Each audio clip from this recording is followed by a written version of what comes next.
so that you can poke yourself whether you are able to recollect a particular formula, recollect a particular basics or not. And it will be followed by signal booster questions. Okay, so these questions that I have framed are a little bit more trickier as compared to the top GATE examination questions. And the purpose of keeping it more trickier is because of the fact that we have to cover so many number of areas within a few questions, right?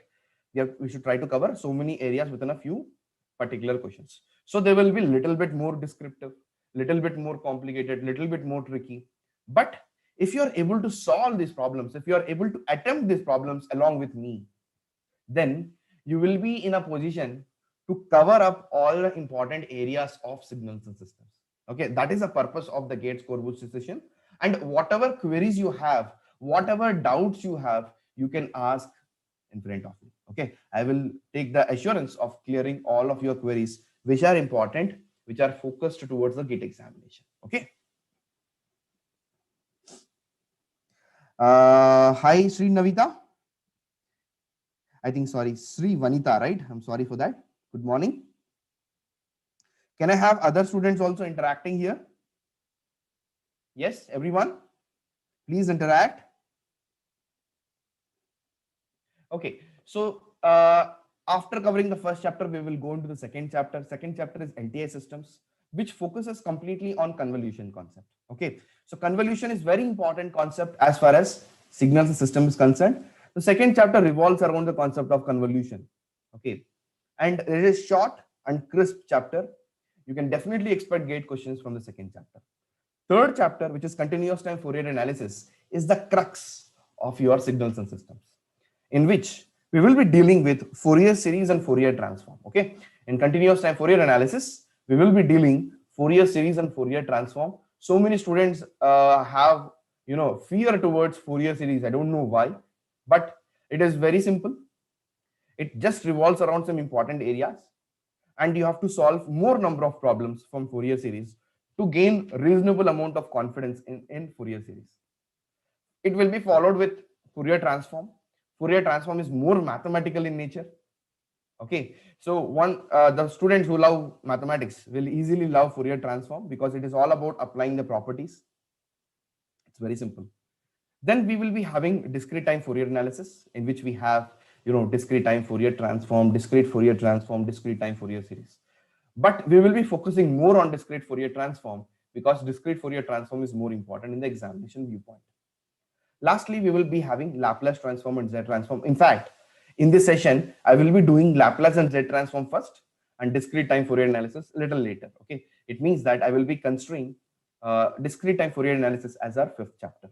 And all these things we will just be covering within 4 hours of time. If 4 hours is less, then we might be taking one more session, one more extra session, so that within 4 to 6 hours, we will be completing signals and systems in the examination viewpoint, covering all the important areas, interacting well in the form of quiz questions. And I will also be giving you what are the common mistakes that the students do as part of the examination preparation.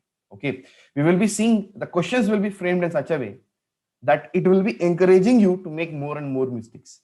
The questions will be in such a way that it will be encouraging you to make more and more mistakes so that you can have more and more learnings. So try your best.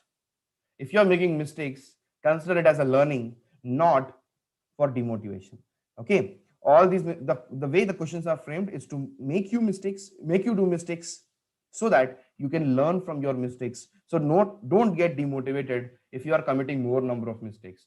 Okay, it's only thing is that you have to be careful, you have to be watchful, cautious when you're trying to solve the problems. And if you by mistake you have committed any mistake, then that's okay, that will be taken care, right? Hi Supriya, hi Nitika, hi Michelle, hi Priya, welcome you all to the session. Hi Vaishnavi, hi Srinivas. Okay, so students are joining, that's good. It means that we are prepared, right, for morning session, right? Yes or no? So if you look into the first chapter, what we have in the first chapter, we have elementary signals, transformation of independent variables, in which we cover shifting, scaling, and reversal. Third one is important, right? Third one is very important, representation of signals in terms of step and ramp. Quite a few questions have come from this particular topic, representation of signals in step and ramp. And also this becomes important in Laplace transform. In a Laplace transform, a graph can be given in terms of step and ramp, and they can ask you to find out the Laplace transform of that. Okay. Fourth one is classification of signals, where energy and power is very important. Energy and power is very, very important for us. Okay. Followed with periodic and non-periodic signals. Fifth is the most important chapter, most important topic of the first chapter, classification of systems. Okay. In which we will be seeing, given a relation between input and output, y of t and x of t, we will be finding out whether the system is linear or not, whether the system is time invariant or not, whether it is causal or not, whether it is stable or not. All these things we are going to do. Okay, I want 100% commitment from all of you as a part of this session. I want not less than 100%, okay, to put it more precise. So everyone has to interact here.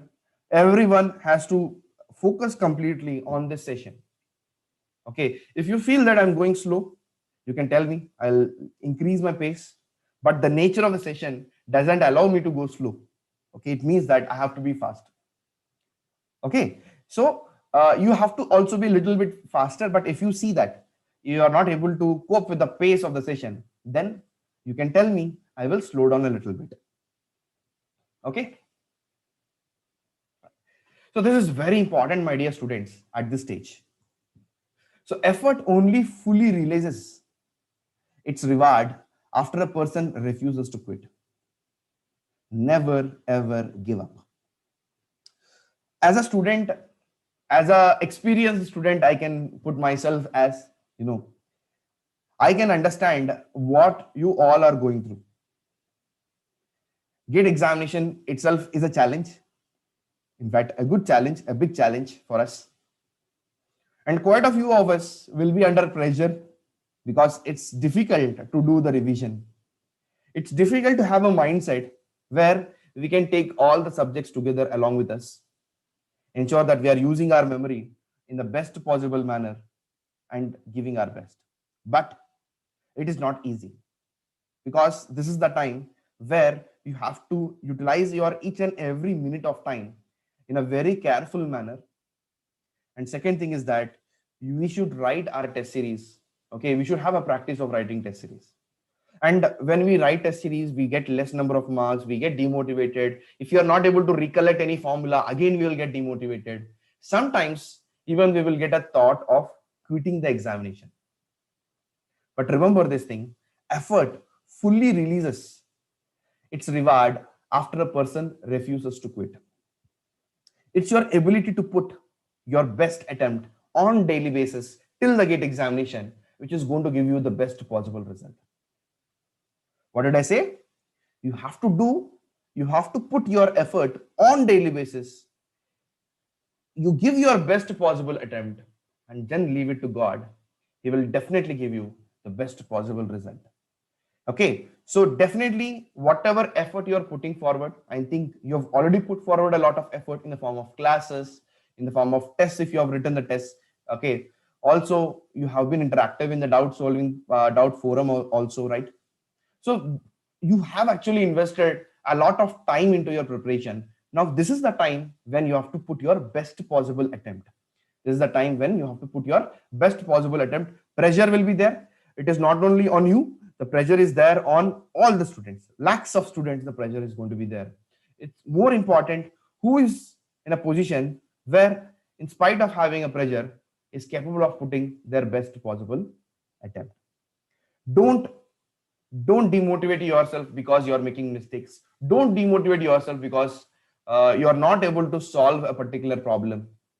Don't demotivate yourself because you are not able to recollect any formulae, because this happens with all of us. This happens even with the toppers. Okay, all the ranker students who are actually getting ranks, this is a phase that we have to cross. Its only thing is that if you don't know a particular formula and it's important in the examination point of view, then you go through it, you revise it again. So you have to keep your patience at the optimal level so that you can put your best foot forward. Okay, so can we go ahead? Hi Gayatri. Hi Madan. Good morning. So let's go ahead.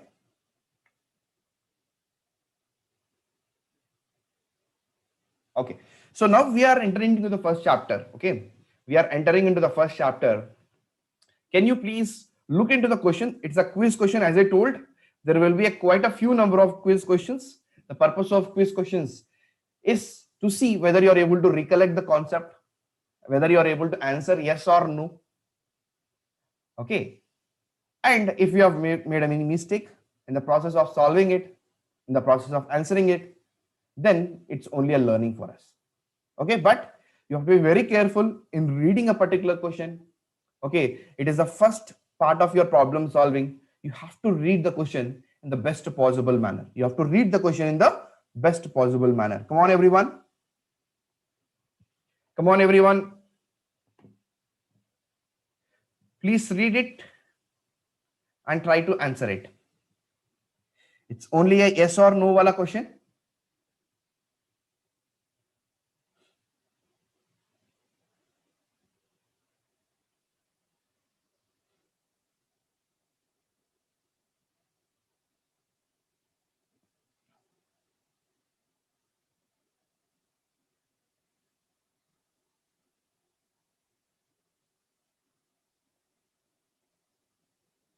So meanwhile, Vaishnavi is having a question that the seventh sem exams are starting from 8th of February. Won't GATE and sem exams go on different dates? It's a very difficult question to answer, by the way. But it's very unlikely that GATE is going to change its dates. Very unlikely. Okay, you can request your college, you see whether it is possible to change or not. But if it is, what is the date? 8th of February, right?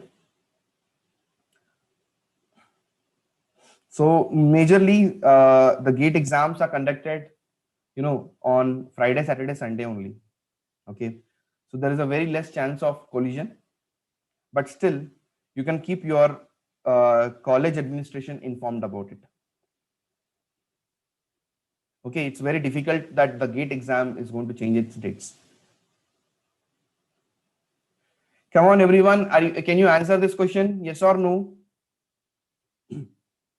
Please answer this question. Both continuous time impulse and discrete time impulse are energy signals. Is this correct?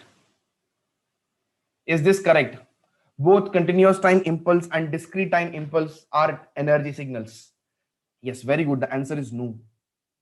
Why, sir? Because del of t and del of n are different.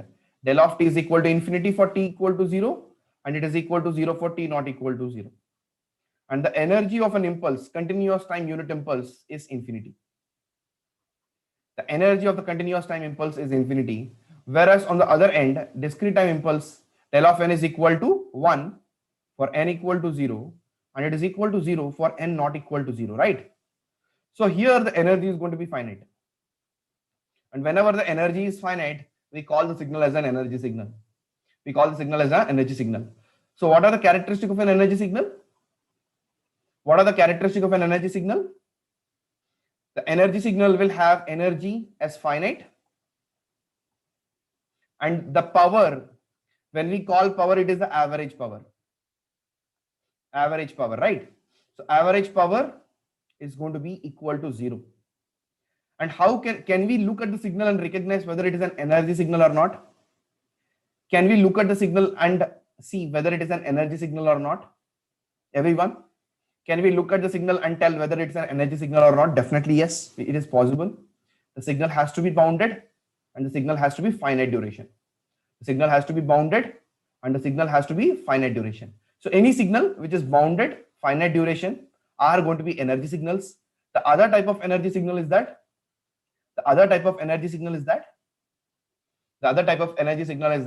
it's going to be bounded. It's still going to be bounded, but it's going to be infinite duration and decaying. Infinite duration. It is infinite duration and decaying. Okay. It's bounded, infinite duration and decaying. This is also a category of energy signal. So like this, you can look at the signal and answer whether it is going to be an energy signal or not. You can look at the signal and answer whether it is going to be an energy signal or not. whereas a power signal is one. If you talk about a power signal, the power signal is one which is going to be bounded. It has to be bounded, but it is infinite duration. It needs to be infinite duration. It means that what? It's not going to be within a time period. Okay, it will be maybe an infinite time period. Okay, so infinite duration, and it is non-decaying. And it is non-decaying, right? So that is how the power signal is. So the energy of a power signal is, what is the energy of the power signal? Everyone, please try to answer this. What is the energy of the power signal? Energy of the power signal is infinity, right? And the power is finite. Any signal which is having energy equal to infinity and power equal to infinity is what we call as a neither energy nor power signal, right? And every unbounded signals fall into the category of neither energy nor power signals. So an exponential signal which is like this, a ramp signal, these are the examples of a neither energy nor power signals. Okay, so these are the important areas. Energy formula is important, power formula is important. What is the formula of energy? See, even though I don't recommend you to remember formulas, so many formulas, because many of the formulas are actually not mandatory.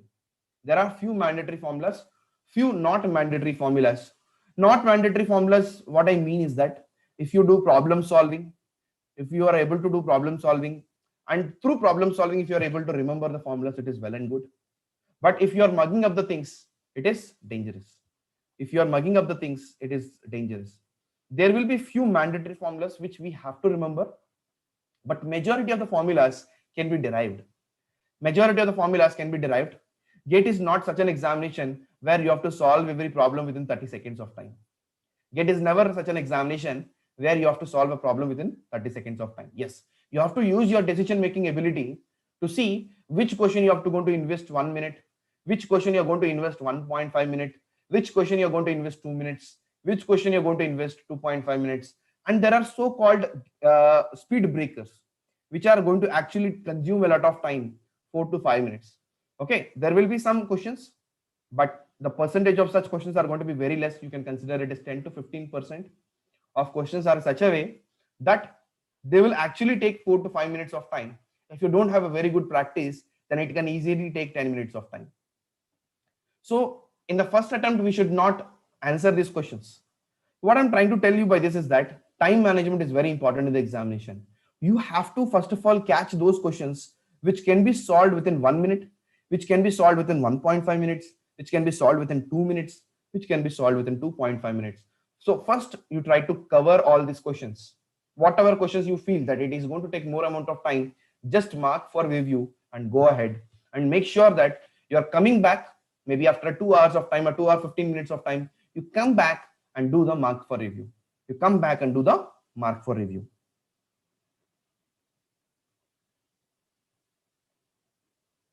So student is saying that my writing is not visible. Is that the case?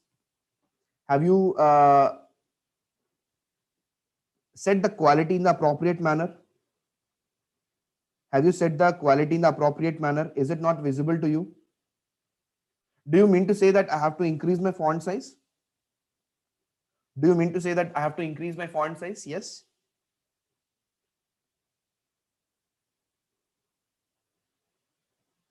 Okay, so mark my words, my dear students. It's very important that you have to be a very good in application of the concept rather than remembering of the concepts. Yes, formulas are part of the examination, but it is not the most important thing. Okay, so try to solve the problems. Try to recognize the important formulas which are mandatory in remembering. Just like the way energy formula and power formula are very important in the examination point of view. Okay, so what is the energy formula? Energy is going to be integral minus infinity to infinity mod of f of t whole square dt. Okay, mod is required in the case of complex signals. If it is not a complex signal, then mod is not required. Anyway, we are having a square, right? Similarly, power is given by the formula sorry, limit t tends to infinity 1 by 2t integral minus t to t mod of f of t whole square dt.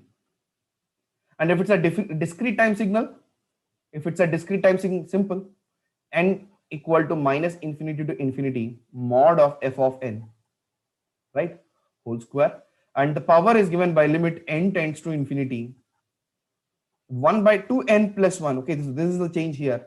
There is a 2n plus 1 here, summation n from minus n to n mod of f of n whole square. Okay, so these are the important formulas. One of the few very important formulas which you have to remember and solve the problems. Clear? Okay, when you are writing, it is not visible. After some time only it is visible. Just a second. Sorry for the problem.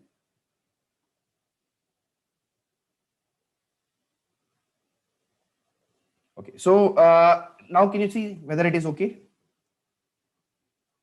I'm writing power, I'm writing energy. Is it now fine?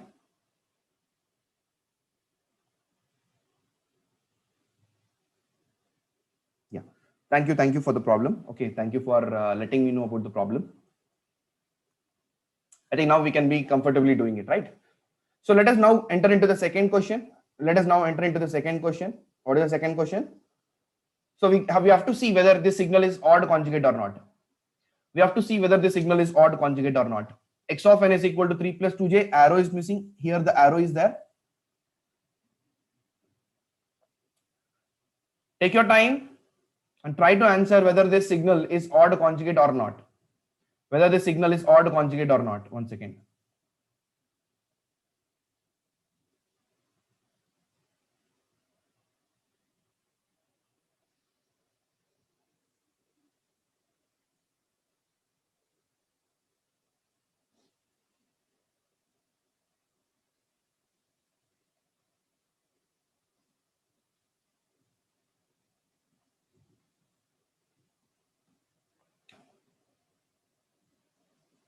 Yes. So Supriya says that it is not an odd conjugate signal. Srinivas also says it's not an odd conjugate signal. Priya also says it's not an odd conjugate signal. Banu also says it's not an odd conjugate signal. Very good. Very good, everyone. Very good, Prashant. Michelle, very good. It's not an odd conjugate signal. Can you please tell me what is the problem here? Everyone? Hi, Niba Ranjan. Yes, very good. So here it should be imaginary, right? Very good. An odd conjugate signal will be something like this. The arrow has to be imaginary. If you are having x comma y, here you should have x conjugate, y conjugate, correct? Is that correct? If you have x comma y here, you should have x conjugate, y conjugate here. Is that correct? Yes or no? Yes or no? The answer is no, because we should be having a minus here. Right? This is how an odd conjugate looks like. This is how an odd conjugate signal is going to look like. Let us see the even conjugate. How the even conjugate is going to look like. You're going to have a real here. If you have x comma y, then you will be having x conjugate and y conjugate here. Correct? Yes or no? This is how an even conjugate signal looks like. This is how an even conjugate signal is going to look like. Okay? So the answer for this question is no.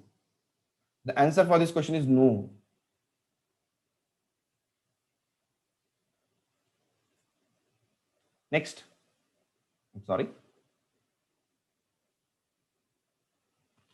If the energy of x of t is 4 units, the energy of x of minus 2t plus 4 is 2 units.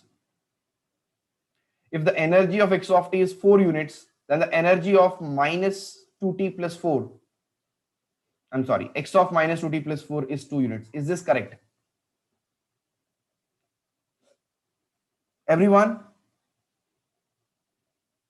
Is it correct? Very good. Very good, Michelle. Very good, Rajashekar, Prashant, Michelle, Srinivas, Sahan. Very good. Yes, the signal x of t, it is having a energy of 4 units. Then x of minus at plus b will be having a power of 4 by mod of minus a. 4 by mod of minus a. So if it is e here, it is going to be e by whatever minus a mod. Okay, so it's going to be 4 by mod of minus 2. It's 2 units, right? Please let me know if the font size is fine or not. I can increase the font size if it is required. So energy of the signal, the energy of the signal is just going to be affected by the scaling parameter. Okay, so shifting, comma, reversal does not affect, no effect on energy, right? Yes or no? It does not have any effect on the energy. Whereas scaling is something which is going to have an effect. Energy. Why, sir?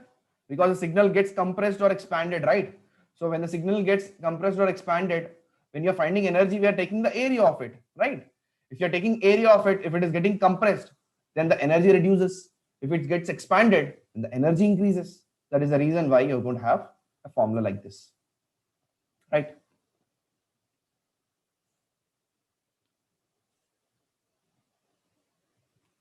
So if the signal needs to be compressed by 4 units, then the scaling parameter is 1 by 4. Is this correct? If the signal needs to be compressed by 4 units, then the scaling parameter is 1 by 4. Sure, Prashant. I will increase the font size. If the signal needs to be compressed, so what is the meaning of compression?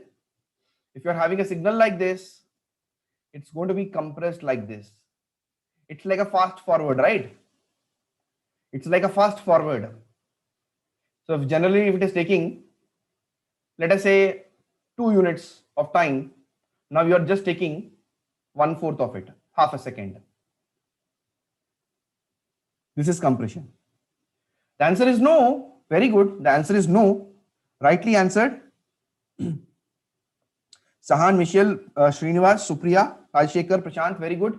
Yes. So if the signal needs to be compressed by 4 units, then the scaling parameter has to be 4. So f of t, if it becomes f of 4t, 4 is the scaling parameter. This is when the signal is going to be compressed by 4 units. If you keep the scaling parameter as 1 by 4, if you keep the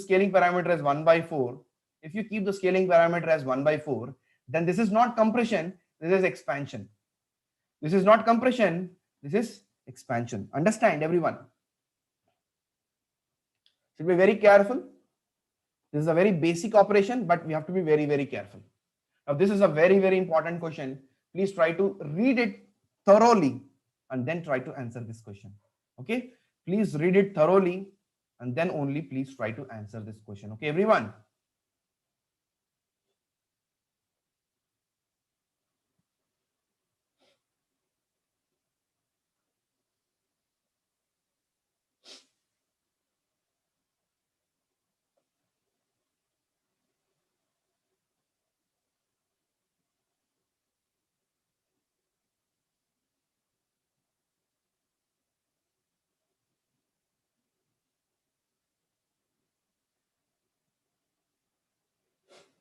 So Rajashekar says not always. Okay.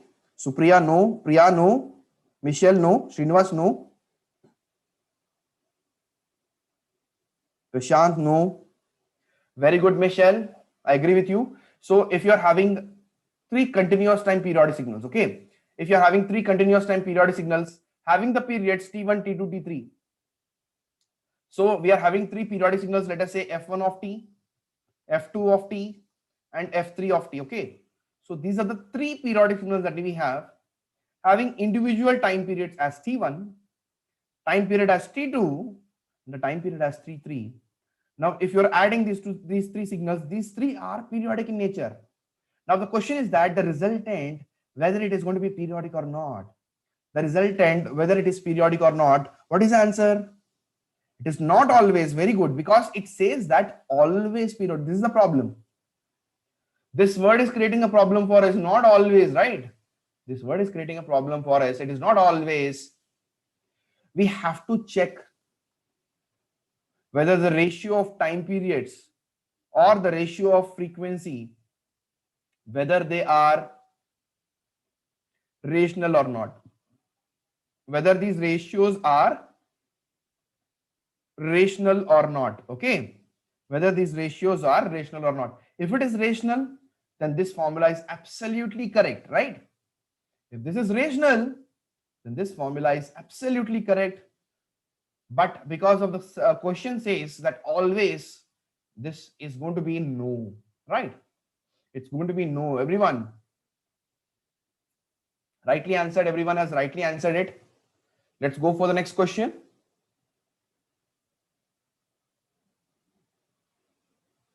Before going to the next question, can you please tell me e power j 2 pi t,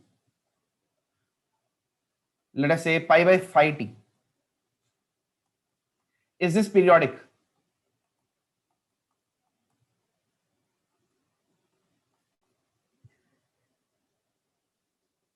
Please tell the formula in terms of frequency. In terms of frequency, the formula is given by f naught is equal to HCF of f1 comma f2 comma f3. If these are fractions, if f1 f2 f3 are fractions, then what you have to do is that HCF of numerator divided by LCM of denominator. Similarly here, if t1 t2 t3 are fractions, then it is given by LCM of numerator divided by HCF of denominator. Yes, it is periodic. Can you please tell me e power j5n, whether it is periodic or not? E power j5n, is it periodic or not? Yes or no? E power j5n, is it periodic or not? Everyone, please try to answer this question. E power j5n, is it periodic or not? E power j5n, this is non-periodic. Because the rules are slightly different in the case of discrete time signal, right? So if you're having a continuous time signal, every continuous time sinusoid is by default periodic. So which includes e power j omega naught t, cos omega naught t plus phi, so on, sin omega naught t plus phi. We have just now seen that if you are trying to add periodic functions, then the ratio of their time periods or the ratio of the frequency need to be a rational number. Then even the summation is going to be periodic, otherwise it is not periodic. But when it comes to a discrete time signal, the condition is that 2 pi by omega naught needs to be rational. 2 pi by omega naught needs to be rational, right? 2 pi by omega naught needs to be rational. Here, if you are having something like e power j omega naught n, then 2 pi by omega naught is nothing but 2 pi by omega naught is nothing but 2 pi by phi, which is irrational. Yes or no? This is irrational. If it is irrational, then this is not periodic. If it is irrational, then it is not periodic. Yes or no, everyone? If it is irrational, it is not periodic. So once this condition is satisfied, if this condition is satisfied, let us say in the place of j5n, in the place of e power j5n, if I have j5 pi n, if I have something like e power j5 pi n, then it's going to be 2 pi by 5 pi. Yes or no? It's 2 pi by 5 pi. Pi gets cancelled out. You have 2 by 5. 2 by 5 is a rational number. Can you please tell me what is the period of the signal? If 2 by 5 is a rational number, can you please tell me what is the period of the signal, everyone? If 2 by 5 is a rational number, everyone, please try to answer. Very good. It's a numerator of 2 pi by omega naught. It's the numerator of 2 pi by omega naught. 2 pi by omega naught is nothing but 2 by 5. 2 is the correct answer. Okay, so this is important. So the power of a cos 4t plus 30 degrees. The power of a cos 4t plus 30 degrees. Let us consider a is a real number. Is a square by 2. Is this correct? What is the power of a e power j omega naught t? This is correct. No doubt about it. A cos omega naught t plus phi is going to have the power of a square by 2. So when we call as power, it is average power. When we call it as power, it is actually average power. Okay. It's a square by 2. Now, can you please tell me what is the average power of a e power j omega naught t? A e power j omega naught t. What is the power of this?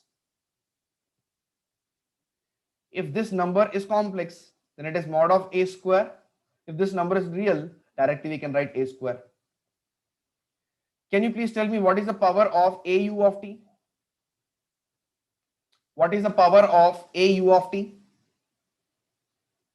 What is the power of a u of t? Everyone please try to answer. What is the average power of a into u of t?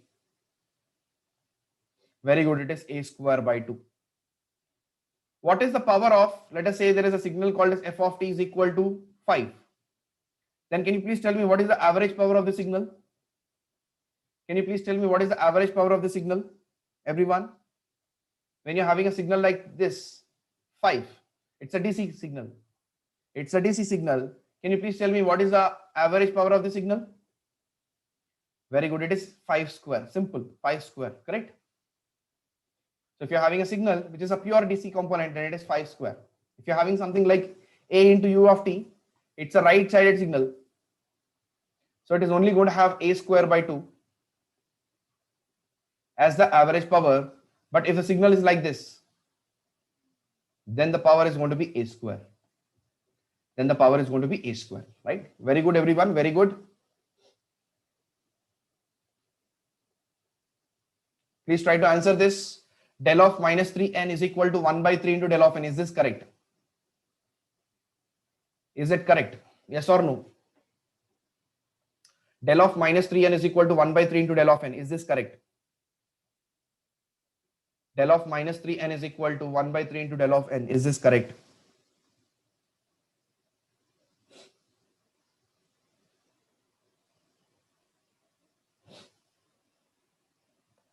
The answer is no.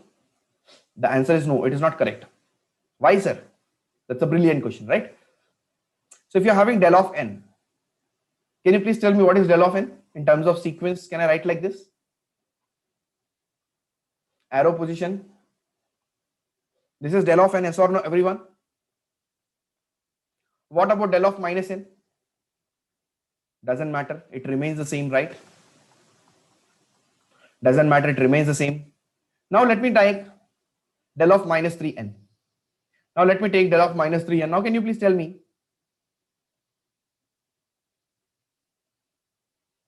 0. Now can you please tell me? Now what happens? So if I write the n positions, this is 0, n is equal to 1, n is equal to 3, minus 1, minus 2, minus 3. Now divided by the scaling parameter, which is 3.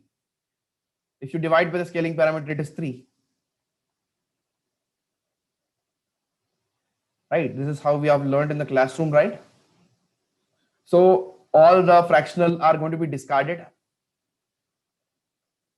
So here you have a 0, here also you have a 0. So how del of minus 3n is going to look like?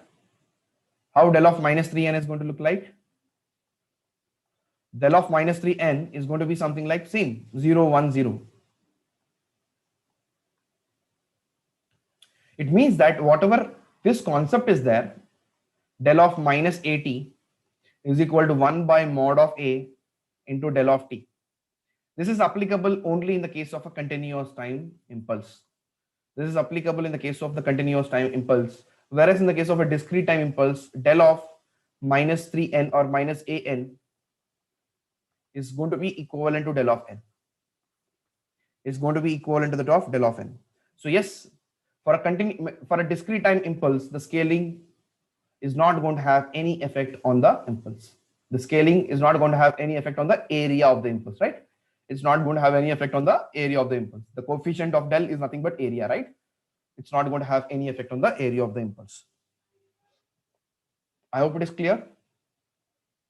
Don't worry about the notes, okay? Don't try to write things, okay? Wherever it is required, you try to solve the problems. That is sufficient. I will provide you these notes. Don't worry about it. Let's try to save time and try to cover as many problems as possible, okay? That should be the target. You should cover as many problems as possible. Now, this is the first GATE score booster question for us. So we are done with the quiz, the first part of the quiz. Okay, now this is the first GATE score booster question for signals. Now let me see that how many of you are going to answer it correctly. And I wanted to keep a disclaimer here that this question is framed in such a way it covers more number of concepts so that we can cover more number of areas. This is not to frighten you. It might take marginally more amount of time as compared to the normal GATE questions. Okay, so don't get demotivated that you're taking more amount of time to solve this problem. It might happen that you're going to take a lot of time as compared to a GATE question, but that's okay. Okay, because the purpose is to cover as many areas as possible, and the purpose is to cover what are the mistakes that I'm going to do. Okay, to realize where we are going to do mistakes and to cover as many number of areas as possible. That is the purpose of this GATE score booster session, right?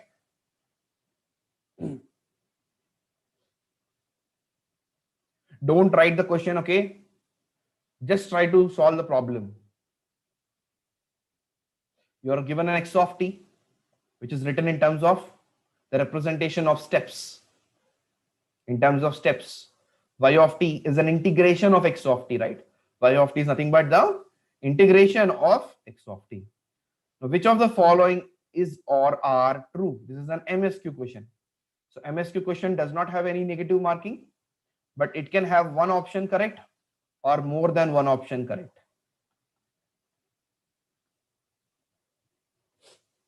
Meanwhile, if anyone of you have any doubt regarding the previously completed quiz, you can just write somewhere and you can ask. Wherever you're having a doubt, please ask. It's very important to ask queries.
So if you're already liking the session, please try to please like the session. Please click the like button.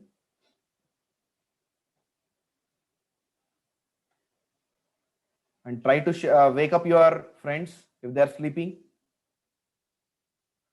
to participate in this session, okay?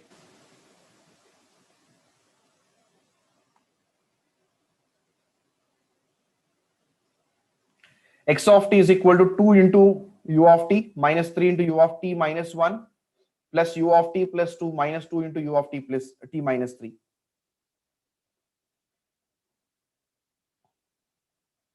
The first thing that you're going to do whenever you are having a signal which is written in terms of step functions, The first thing you're going to do here is that you are going to write the steps in an ascending manner. You are going to write the steps in the ascending manner, because we know if I'm writing something like u of t minus 1, this is nothing but a step at t is equal to 1. It is nothing but a step at t is equal to 1. The coefficient of step is nothing but the amplitude. The coefficient of the step is nothing but the sudden increase in the value of the amplitude. Okay. So if I'm having something like u of t plus 1, what is the meaning of this? If I'm having something like u of t plus 1, what is the meaning of this, everyone? What is the meaning of this? If I'm having something like u of t plus 1, can everyone answer it? It is nothing but the step at t is equal to minus 1, yes or no? It is nothing but the step at t is equal to minus 1. If I'm having 3 here, then there is a 3 here. So it means that wherever you're having u of t, it means that step at t is equal to 0, having an amplitude of 2 units. Okay, u of t minus 1, the step at t is equal to 1, having an amplitude of minus 3 units. T plus 2, this is what I'm trying to tell you here. See here, this is the step at t is equal to minus 2. This has to come here. The step has to come here. By mistake, what we will do in a hurry, okay, we will consider it as u of t minus 2 because it comes with the flow. How many of you have made this mistake? With the flow, we went, misread the question and went ahead with u of t minus 2. How many of you did this mistake? Okay, so that's okay. Even if you're not telling me, that's okay, but please realize yourself. Okay, so first thing we have to do whenever you're having a question like this, the first thing you're going to do is to arrange them in a ascending order, left to right. Arrange them in the left to right. Then what are we going to have?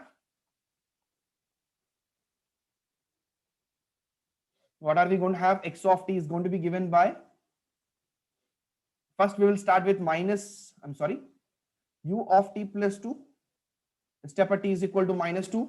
Then comes the step at t is equal to 0. And then minus 3, if the font size is very small. U of t plus 2 plus u of t minus 3, u of t minus 1. It means that at t is equal to 1, there is a step. At t is equal to 1, there is a step. Minus 2, u of t minus 3. Minus 2, u of t minus 3. Okay, so can you please draw this? How it's going to look like? How it's going to look like, everyone? Please draw this.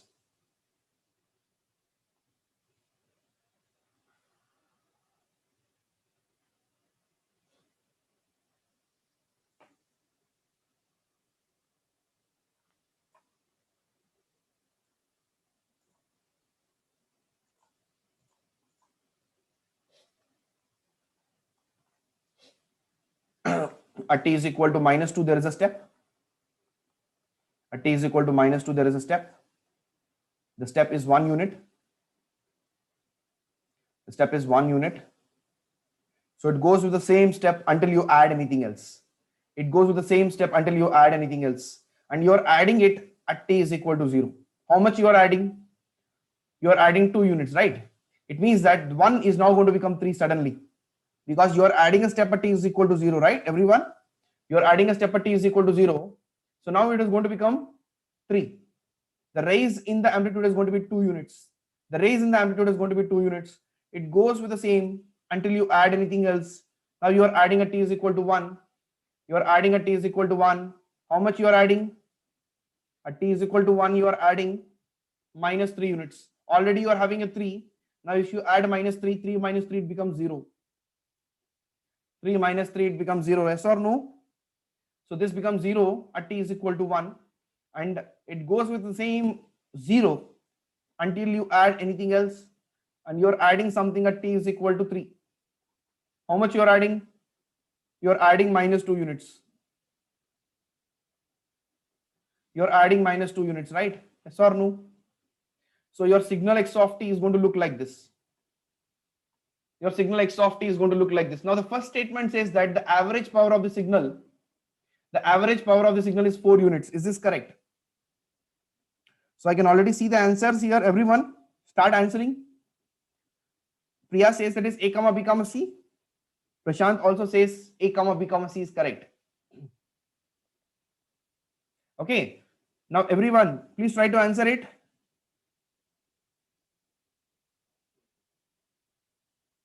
If you are still sleeping mentally, then wake up, please. Okay, so let's try to answer this.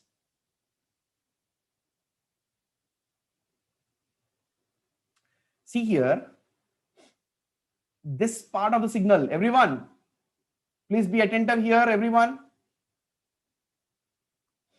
This part of the signal, this is not going to contribute to the average power because it is finite duration, right? This is a finite duration signal. Finite duration signal is going to have an average power value equal to 0. And this is the component which is having infinite duration. It goes till infinity. Now this is equivalent to something like A into U of t. This is equivalent to something like A into U of t, or something like this part, because this part we know is not going to contribute to any power. This part is going to contribute. So it is nothing but it is something like A into U of t. What is the power of A into U of t? What is the power of A into U of t? A square by 2. Yes or no? A square by 2. So minus 2 whole square by 2. It's 2 units, right? So the power is actually 2 units, not 4 units. The power is actually 2 units. It's not 4 units. Everyone, is that clear? So option A is not correct.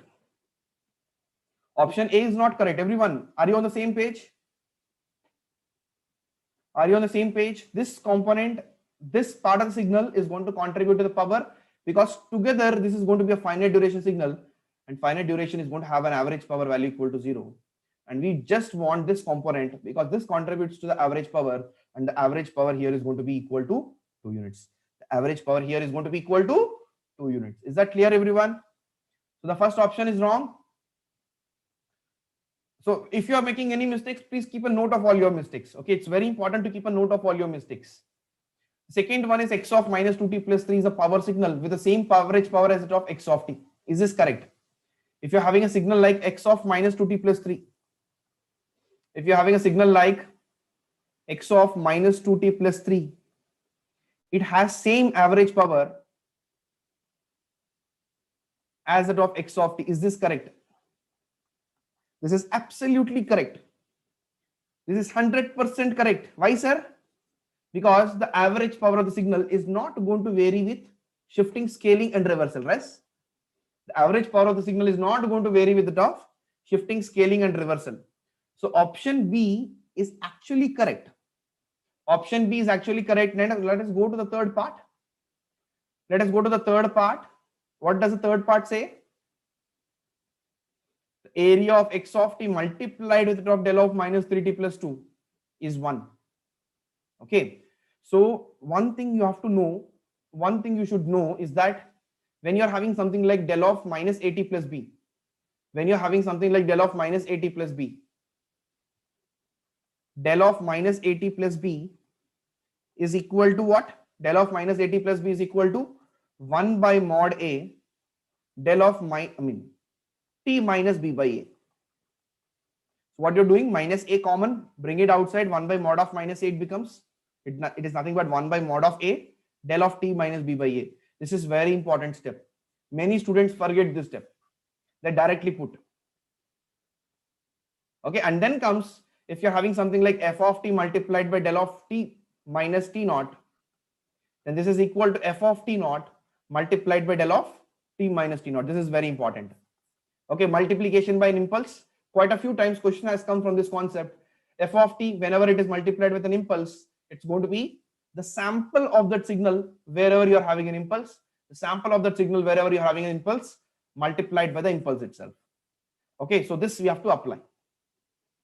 So if you're having something like del of minus 3t plus 2, take minus 3 as common, bring it outside, it becomes 1 by 3. So you're having an impulse at t is equal to 2 by 3, isn't it? You're having an impulse at t is equal to 2 by 3. We have to find what? We have to find integral minus infinity x of t into this component. So 1 by 3 comes outside, 1 by 3 comes outside, it is going to be del of t minus 2 by 3 dt. Now you can put where you are having an impulse, t is equal to 2 by 3, you are having an impulse, you put it here. Wherever you are having an impulse, substitute it here, t is equal to 2 by 3, x of 2 by 3 comes outside, x of 2 by 3 comes outside, divided by 3, integral minus infinity infinity, del of t minus 2 by 3, the area under the unit impulse is going to be equal to 1. The area under the unit impulse is equal to 1. And what is the value of x of 2 by 3? What is the value of x of 2 by 3? 2 by 3 is present somewhere here. It is less than 1, 0.667. It's somewhere here. So its value is nothing but 3 units. So 3 divided by 3 multiplied by 1, it's going to be 1 unit. It means that the third option is absolutely correct. The third option is absolutely correct. So option C is correct. Option A is wrong. Option B is wrong. Option A is wrong. Option B is correct. Option C is also correct. What about the last option? What about the last option, everyone? What about the last option? Is it correct or incorrect? The last option. The last option is wrong. This is what Priya says. This is what Michelle says. This is what Supriya says. Very good. Very good, Rajashekar. Absolutely correct. Why it is wrong? Why it is wrong, my dear students?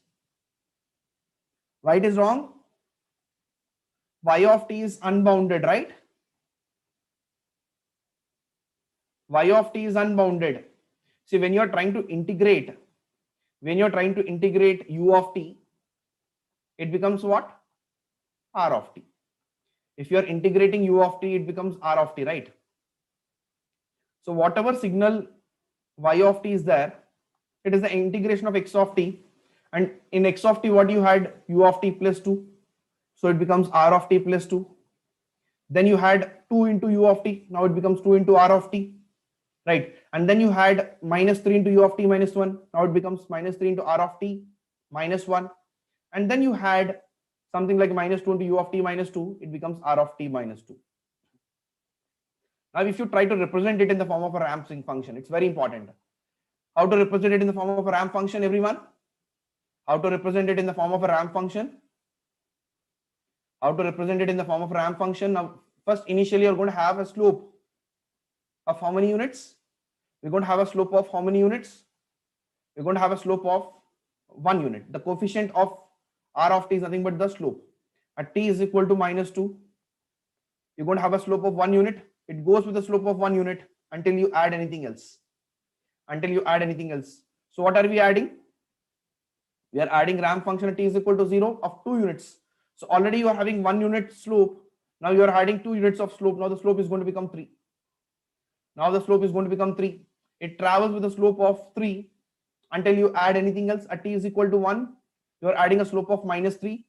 So now the slope becomes 0, not the amplitude. Many students write it wrongly that the amplitude becomes 0. No, the amplitude is not 0. It is a slope that is 0. Horizontal line is going to have a slope of 0 units. Horizontal line is going to have a slope of 0 units. Yes or no? Horizontal line is going to have a slope of 0 units. So why it is becoming 0? Because you are adding a minus 3 units of slope. Already you are having 3 units of slope. You are adding minus 3 to it. The slope becomes equal to 0. Yes or no, everyone? The slope becomes equal to 0. At t is equal to 2, you are adding a slope of minus 2 units. At t is equal to 2, you are adding a slope of minus 2 units. Now this becomes, so it goes with the same amplitude until you add anything else. At t is equal to 2, you are adding a slope of minus 2 units. It goes like this. It goes like this, right? Now this, basically this signal is actually unbounded because this is going to touch minus infinity at t is equal to infinity. This is going to touch minus infinity at t equal to infinity. The basic definition of bounded signal is that, everywhere the amplitude has to be finite. Now you can see this y of t signal is becoming infinite or minus infinite at t is equal to infinite. As the t tends to infinity, the r of t or the function y of t is actually tending towards the minus infinity. So thereby y of t is not a bounded function. So option D is incorrect. Option D is not correct. Why? Option D is not correct because y of t is unbounded. Y of t is unbounded. Can you please tell me where this becomes equal to 0? What is the value of time? Let me call it as t naught. Can you please tell me the value of t naught where it becomes equal to 0, everyone? Can you answer this? At what point it is becoming equal to 0, everyone? Everyone, please answer. At what point it becomes equal to 0 here? At what point is it becoming 0? Please try to answer, everyone. Everyone, please try to answer it. Everyone, please. Srinivas says it is 4.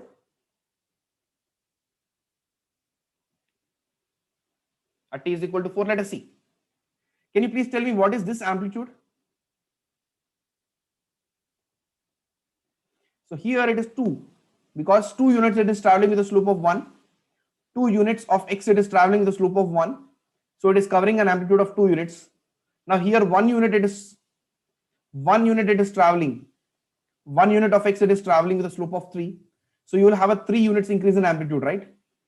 So totally it becomes 5. 3 units increase in amplitude in the span of 1 unit duration.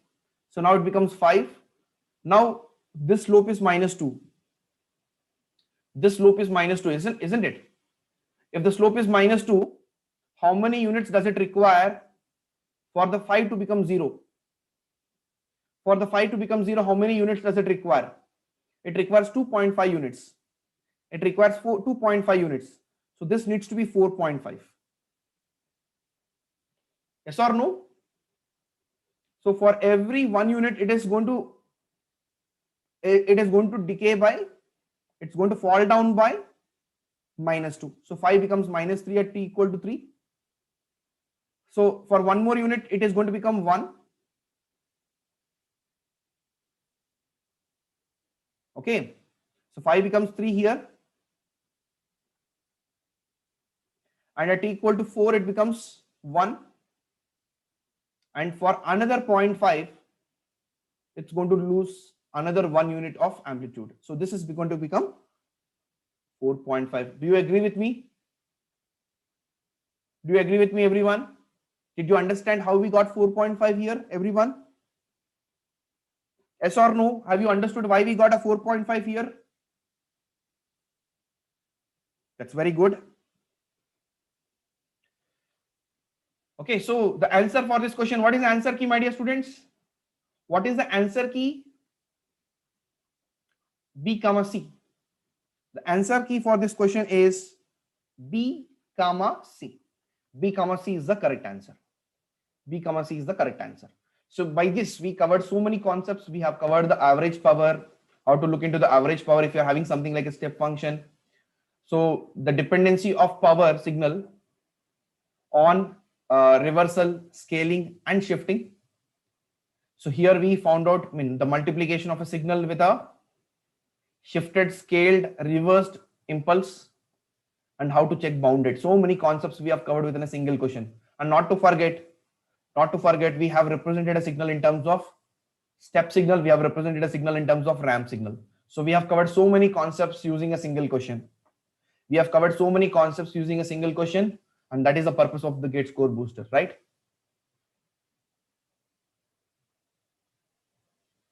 So if you haven't yet liked the session, please like the session if you're liking it. Okay, so what are the mistakes that we have committed, everyone? Be careful while converting the step into the graphs. Arrange the step functions in ascending order. It's very important. Arrange the steps in the ascending order. Okay, always, whenever you are completing the solution, let us say that you are writing the solution something, then please recheck once. Be attentive while writing each and every step. It's very important to be focused. हम लोग क्या करते हैं, जल्दबाजी ना. We try to solve a question within a minute of time, and as a consequence of solving a question, in the pursuit of solving a question within a minute, we don't do focus. It's important to focus on the question. See that every step is written attentively. It is just the practice. Okay, don't think that if I'm focusing, I cannot do it within a minute or time. That is an illusion, right? So ensure that you are checking it. Read the question thoroughly. Whatever question is there, please read it thoroughly. One thing I want to tell you, if the question is long, it doesn't mean that it is difficult. If the question is long, it doesn't mean that it is difficult. Sometimes even the long questions are going to be easy, damn easy, I should say. So please don't have any presumptions in your mind. Don't assume that if it is long, it's going to take more time. As a consequence, it is difficult. No. This is what many students do. Please don't do the same mistake. You read the question thoroughly. If you feel that again you wanted to mean did not understand the question clearly, you read it again. You go through the options clearly and then only you try to answer the question. Okay, definition of bounded. Many students misunderstand the definition of bounded. Okay, they think that if a signal is like this, it is unbounded because it is having infinite duration. That's a wrong definition of boundedness. Boundedness always talks about the amplitude. Boundedness always talks about the amplitude, right?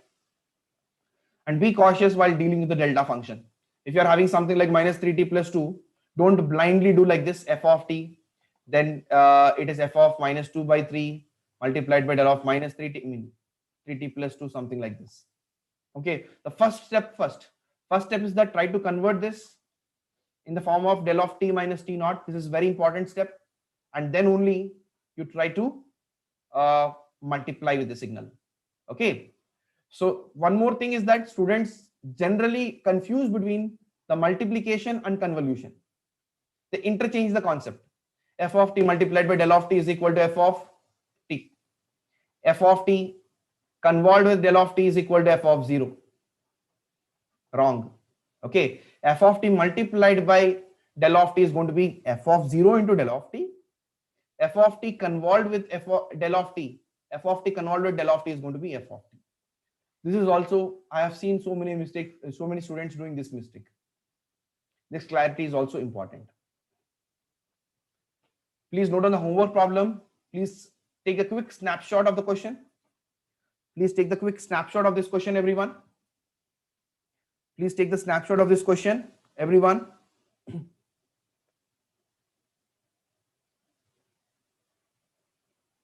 Please take the snapshot of the question, everyone.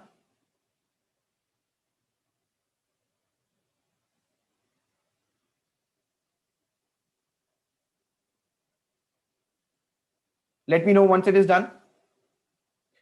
Let me know once the snapshot is taken. Okay, so homework problem, you can solve it after completing this session. You can take, you can have your breakfast and then complete the homework problems. And in the comment section, please put the answer key. Whatever answer you're getting in the comment section, please answer it. Okay. So only I receive the answer keys in the comment section, I will be giving the solution for it. Otherwise, I'll not give.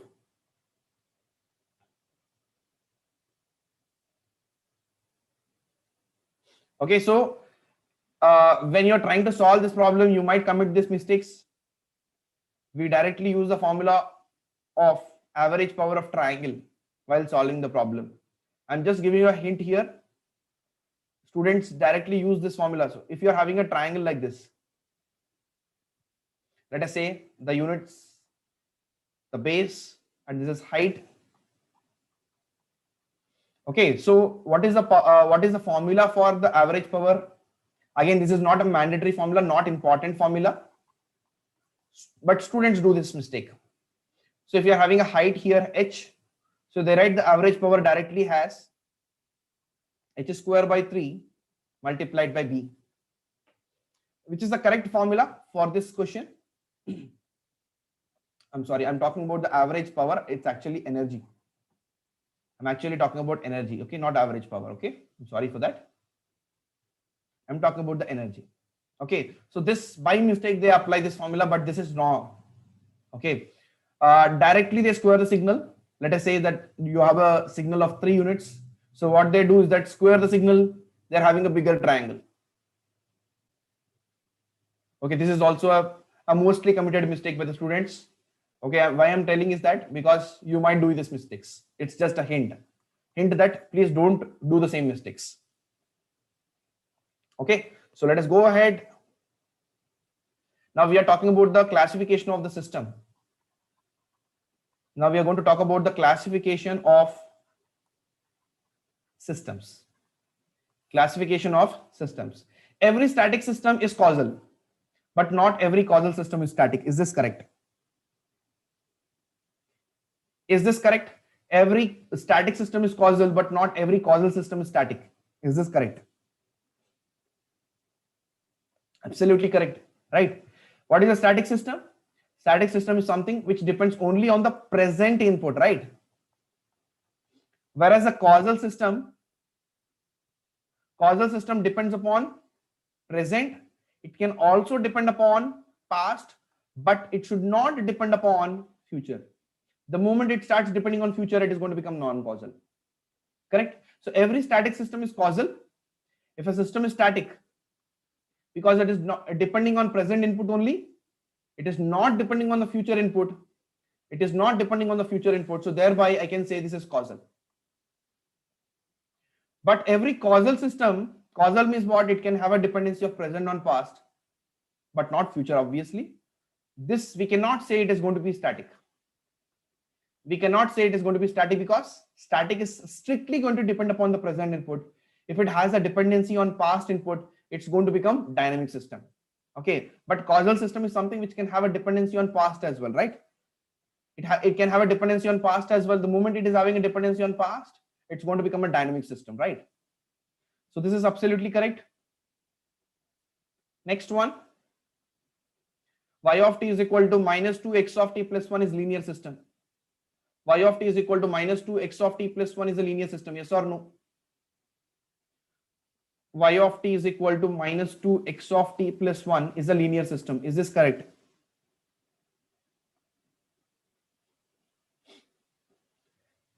This question has been asked, this model of the question has been asked multiple number of times.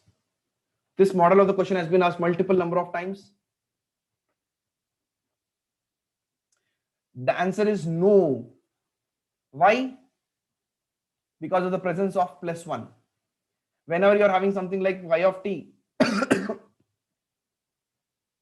y of t is equal to a into x of t plus b. This b is actually going to cause non-linearity. Okay. This b is actually going to cause non-linearity. If you don't have this b, then the system is linear. Now, the question is that this system is linear or not. It is non-linear because of the presence of plus 1. Because of the presence of plus 1.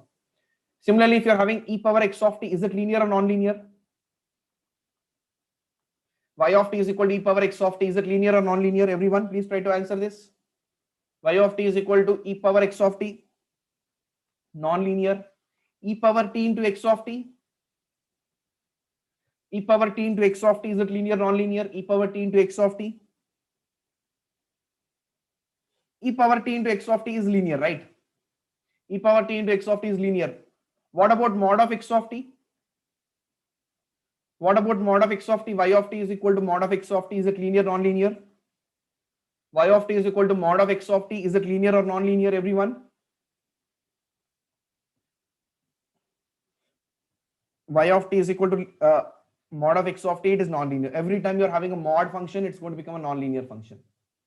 Okay, so linearity is important. X of t is equal to 1 is invertible. X of t is equal to 1 is invertible, yes or no? X of t is equal to 1 is invertible.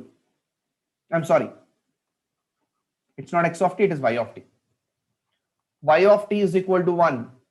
This is a system. This is a system. The question is that whether it is invertible or not. The question is whether it is invertible or not. Please answer this, everyone. Please answer this, whether it is invertible or not.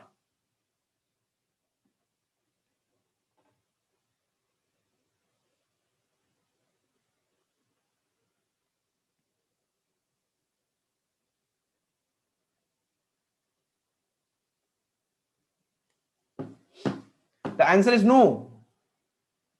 Why, sir? What is the meaning of invertible system? Invertible system simply means that distinct inputs give distinct outputs? Yes or no? Now, in this case, whatever you apply as input, if you apply 1, 2, 3, 4, 5, 6, whatever input you are going to apply, it is given that the output is constant. It is given that output is constant. It means that it is not invertible, right? It means that it is not invertible. The answer is no. Okay, because the output does not have one-to-one dependency on input. The output does not have one-to-one dependency on input. So thereby the system is going to be non-invertible. The system is going to be non-invertible. The system is going to be non-invertible. Next question. Y of t is equal to x of t multiplied by x of t plus 3. Y of t is equal to x of t multiplied by x of t plus 3. Everyone. Y of t is equal to x of t multiplied by x of t plus 3. Whether it is time variant or not. Whether it is time variant or not. Everyone please try to answer this. Y of t is equal to x of t multiplied by x of t plus 3. Whether it is time variant or not.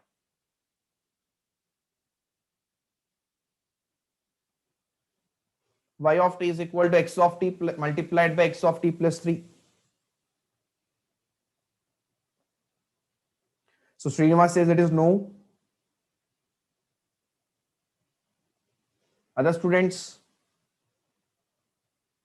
Michelle says it is. It means that yes, correct. Priya says time invariant. Supriya says time invariant. It means that they are saying no. Other students, please answer. Everyone, please answer. Everyone. Y of t is equal to x of t into x of t plus 3. Yes, the correct answer is no. The correct answer is no. Whenever you are having y of t is equal to x of t multiplied by x of t plus 3, it is going to be time invariant. What we discussed in the classroom is that y of t is equal to f of t multiplied by x of t. This is time variant. Y of t is equal to f of t multiplied by x of t. It is time variant. But this is not f of t. You might say, sir, even x of t is going to be function of time. It might be, but this is not valid. This concept is valid only when you are having something like t square into x of t, e power t into x of t, log of t into x of t. In this concept, it is valid. But if you are having something like x of t square into x of t plus 1, something like this, now this is going to be time invariant. Now this is going to be time invariant. Always this is going to be time invariant. Okay. So apart from this concept, y of t is equal to f of t multiplied by x of t, it is time variant. But this f of t should not be function of x of t. This f of t should not be a function of x of t. The moment it is a function of x of t like this, x of t square or x of t plus 1, then this whatever we have written is not going to be valid. Whatever we have written is not going to be valid. Right? So t square into f of t, it is time variant. E power t into x of t, it is time variant. Can you please tell me if you're having something like x of minus 3t? Y of t is equal to x of minus 3t, whether it is time variant or time invariant. Y of t is equal to x of minus 3t, whether it is time variant or time invariant, everyone. Y of t is equal to x of minus 3t. This is time variant. Why? Every time you're having a scaling parameter or every time you're having a reversal parameter, it is time variant operation. Whereas shifting operation is time invariant. Shifting operation is time invariant. Y of t is equal to integral minus infinity to minus 2t. X of tau d tau, whether it is time invariant or time invariant. Time invariant or time variant. Y of t is equal to integral minus infinity to minus 2t. X of tau d tau, whether it is time invariant or time variant. It is time variant. Why, sir? Because of the presence of minus 2. It is similar to the top scaling. It is similar to the top reversal. Minus present here is similar to the top reversal, and 2 present here is similar to the top scaling. But if you don't have this minus 2, then it is going to be time invariant. If you don't have this minus 2, it's going to be time invariant. If you have something like t plus 3, then it is going to become, if you're having something like t plus 3, then it is going to become,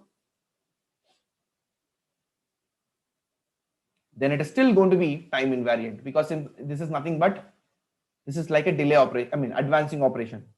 This is something like a advancing operation, and we know that whenever you are having an advancing or delay, it's a time invariant operation. It's going to be a time invariant operation. Y of t is equal to even part of x of t is a time invariant or time variant? Y of t is equal to even part of x of t, whether it is time invariant or time variant. Even part of x of t,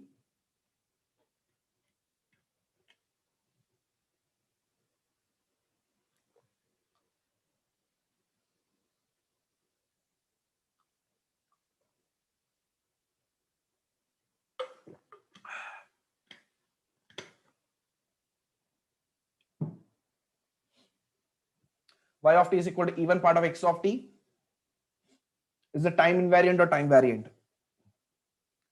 Can you recollect what is the formula for even part of x of t? If you're having a signal x of t which is neither even nor odd, if you're having a signal x of t which is neither even nor odd, then can you please tell me what is the even part of x of t? X of t plus x of minus t divided by 2. Okay. Now y of t is having a dependency on time reversed form of x of t. Y of t is having a dependency on time reversed form of x of t, right? Y of t is having a dependency on time reversed form of x of t. So this is going to be a time variant operation.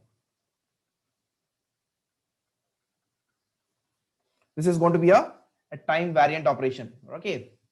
Even part of x of t is time variant. Why, sir? Because of the dependency on time reversal. Because of the dependency on time reversal. Yes or no? Because of the dependency on time reversal, it is going to be a time variant operation. Next question, everyone. Next question, not a difficult question. Not a difficult question, but please read the question carefully and then give a minute of time to solve this problem. Don't write the question. It's not required to write the question.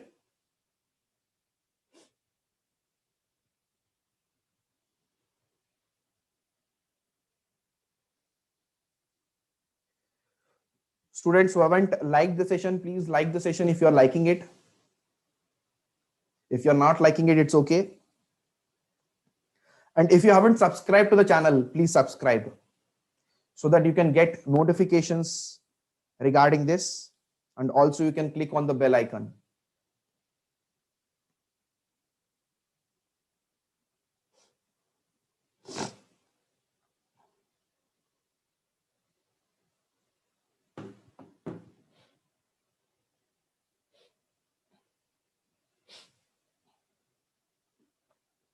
Please give it a very good thought. Y of t is given as x of t minus 1, right? Y of t is given as x of t minus 1 for t greater than or equal to 0, and it is equal to x of t plus 1 for t less than 0. Let us talk about the linearity. Let us talk about the linearity. Is it linear? Is it linear, everyone? Yes, it is linear. Yes, it is linear. Okay. This is always going to be a linear operation. So whenever you are having a doubt, you can use the scaling concept. So if x of t gives you, passing through the system gives you y of t, then whether a into x of t is giving you a into y of t or not. If you're having any doubt, you can ask me. Okay. Coming to causality. It is non-causal. Why, sir? It is non-causal. Why, sir? Because you are having a dependency on future. Okay. Let us say y of minus 2 depends on what? X of minus 1. Y of minus 2, it falls under this bracket. It falls under this bracket. So t less than 0, minus 2 is less than 0. Yes. So it's going to be having a dependency on -1. It's going to be having a dependency on -1. So having -1, you're having -2, you're having -3, and so on. You're having a dependency on -1. So you are present here. The present value is -2. The present instant is -2, and you are depending on -1, which is the future value. You're having a dependency on -1, which is the future value. -1 is the future value. So whenever you're having a dependency on future value, it's going to be what? It's going to be non-causal. So it is linear and it is non-causal, obviously. It's linear, it's non-causal. Whether it is time variant or time invariant. Whether it is time invariant or time variant. Whether it is time invariant or time variant, everyone.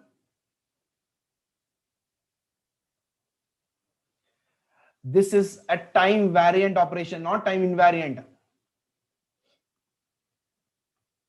See, every student, after first and second property gets correct, they think the third one is also correct, especially for the option A. Especially for the option A. Okay, you should be checking whether this is time invariant or not. It is time variant operation. Why it is time variant, sir? Because for the different values of time, the behavior of the system changes. What is a time invariant system? What is a time invariant system? Time invariant system simply means that the behavior of the system remains the same. Yes or no? Time invariant system simply means that the behavior of the system remains the same. But do you think the behavior of the system remains the same? The behavior of the system is time dependent. For t greater than 0, it gives you one output. For t less than 0, it gives you another output. So it means that this system is having a time dependency. Okay, you can also check in this form. If x of t gives you y of t, then x of t minus t1, whether it is giving you y of t minus t1 or not. The answer is that it will not be y of t minus t1. It's not going to give you y of t minus t1. Okay, so please check this. This is wrong. So if this is wrong, option C becomes correct because it says that it is time variant. Causality we have already checked. Linearity we have already checked. Stability, this system is stable. It's just depending on the input. It just depends on the input. It is a stable system. Right? So option C is the correct answer. If you're having any doubt, you can ask. If you're having any doubt on this question, please ask. If you're having any doubt on this question, please ask everyone.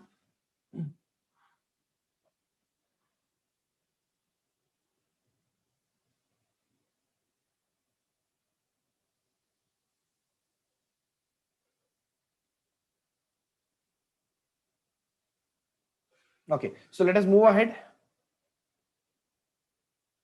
This is a homework problem number 2. Homework problem number 2. I hope all of you remember what I told, right? I hope all of you remember what I told, that after completing the session, have your breakfast and then solve the homework problems and give your answer key in the comment section. Give your answer key in the comment section, everyone. So have you taken the snapshot, everyone? Have you taken the snapshot, everyone? Have you taken the snapshot?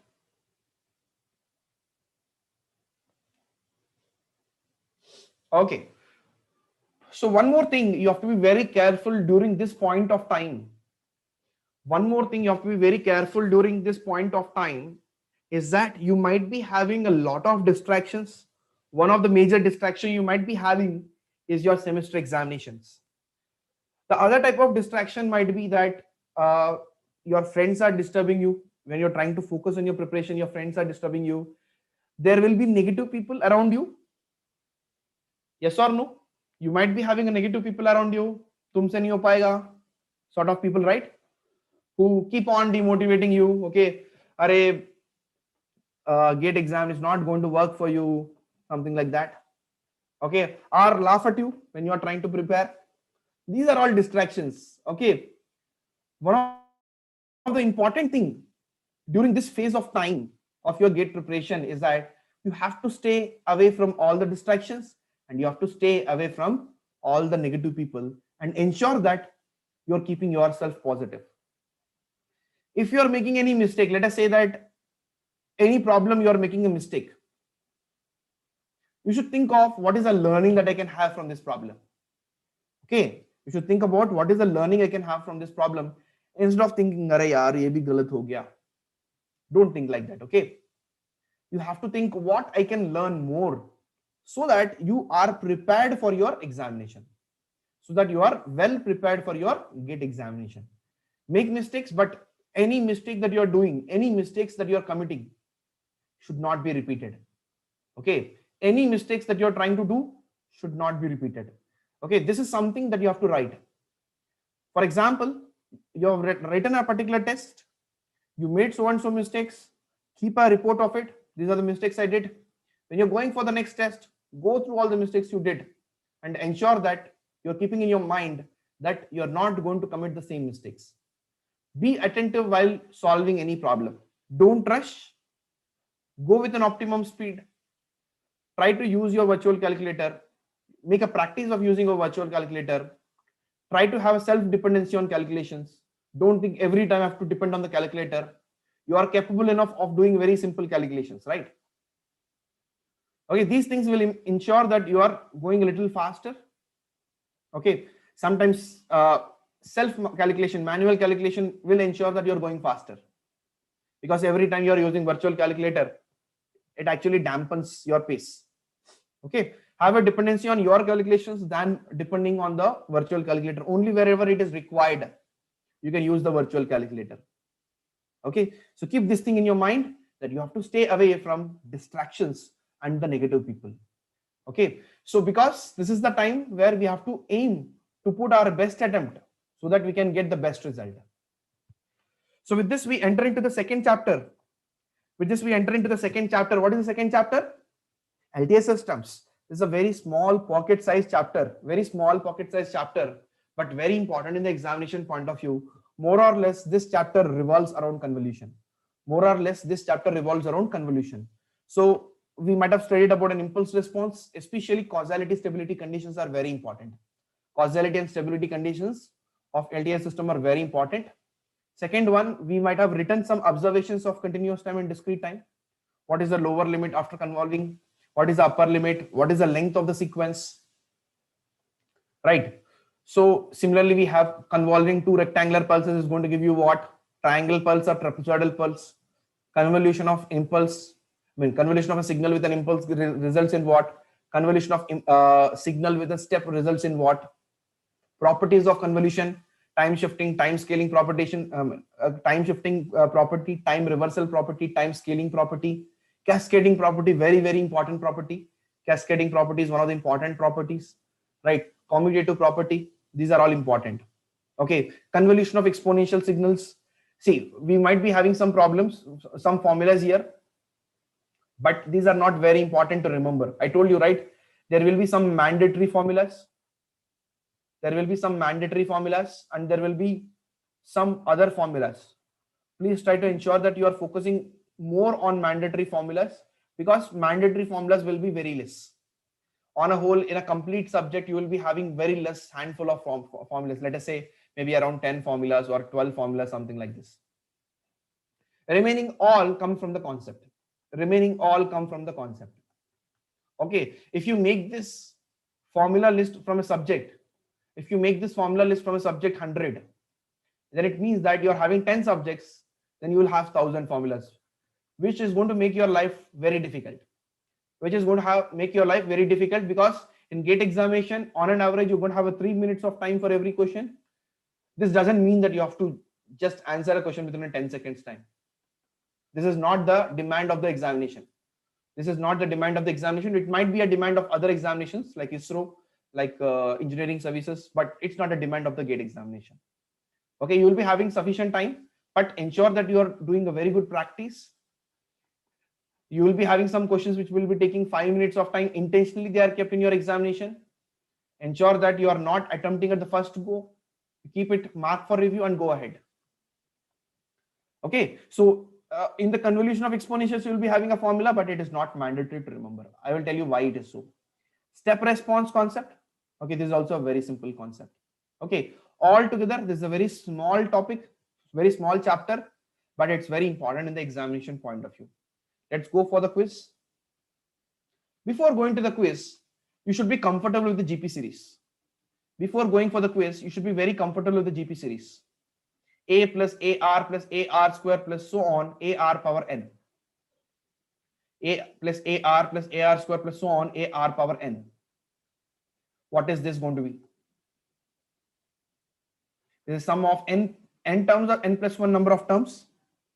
Can you please tell me, is this sum of n terms or n plus 1 number of terms? Is it sum of n terms or n plus 1 number of terms? Everyone, please try to answer it. Sum of, there are n plus 1 number of terms. One of the common mistakes students do is that they think there is an n here, so keep it n. But actually, you have a r power 0, right? So totally, you are having n plus 1 number of terms. So if you're having n plus 1 number of terms, what is the formula? A r power n plus 1 minus 1 divided by r minus 1. This is applicable for every value of r which is not equal to 1. Any value of r, but it's not applicable for r equal to 1. So the condition is that r not equal to 1. So this is very important in signals point of view, especially in the point of view of LTI systems and in the point of view of Z transform. In both of these things, we intensively use the GP series concept. So these mathematical formulas are important. Okay. And if you're having infinite number of terms, then the formula is a by 1 minus r, where the magnitude of r is going to be less than 1. The magnitude of r is less than 1. Similarly, if you're having something like 1 plus x square plus so on till infinity, Maclaurin series, or we can say it is a Taylor series, or you can also consider it as a GP series. Okay, so here the formula is 1 by 1 minus x. 1 by 1 minus x, where the mod of x is going to be less than 1. 1 plus x square plus so on till infinity. It's going to have the result as 1 by 1 minus x for the value of mod of x less than 1. Okay, and similarly, if you're having something like 1 plus 2x plus 3x square, this has been asked quite a few times. I mean, the model of the question where we use this formula. Okay, this has been used, this has been asked in the GATE previously. It is simple, yeah. It's not required to remember this. This is not required to remember this. Okay, you just derivate this. If you derivate the third formula, what you will have? If you derivate the third formula, this is going to become 1, this becomes 2x, this becomes 3x square. So 1 plus 2x plus 3x square plus so on. What is the derivation of this? What is the derivation of this? Everyone, please try to answer. What is the derivation of this? 1 by 1 x. Everyone. 1 by 1 minus x derivation is going to be 1 by 1 minus x whole square. Correct? So this is the result here. 1 by 1 minus x whole square. Okay, if you derivate it, it's going to be 1 by 1 minus x whole square, right? Mathematics, right? See, there is only one mandatory formula. That is the first one. There is only one mandatory formula. That is the first one. All the remaining things are the subset of it. Why, sir? If you put n tends to infinity, r power n, if r is less than 1, it's something like, let us say r equal to 1 by 2.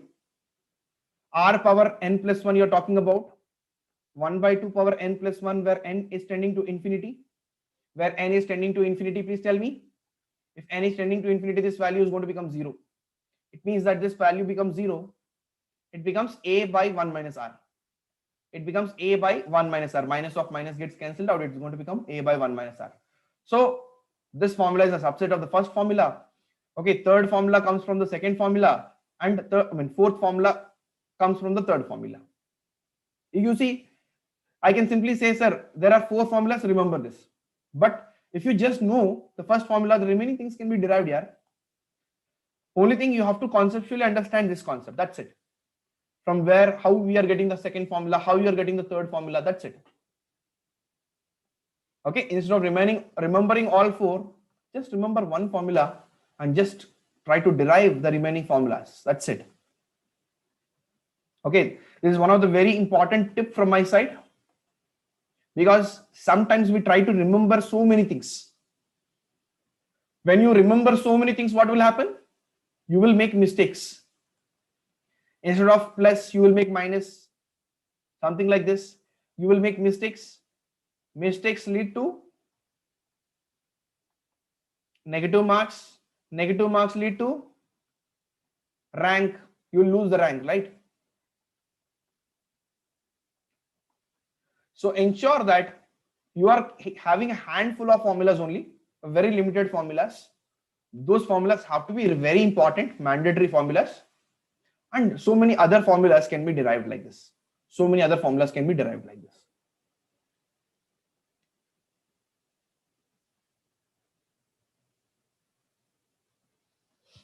Convolution of two rectangular pulses with unequal width is triangular in nature. Is this correct?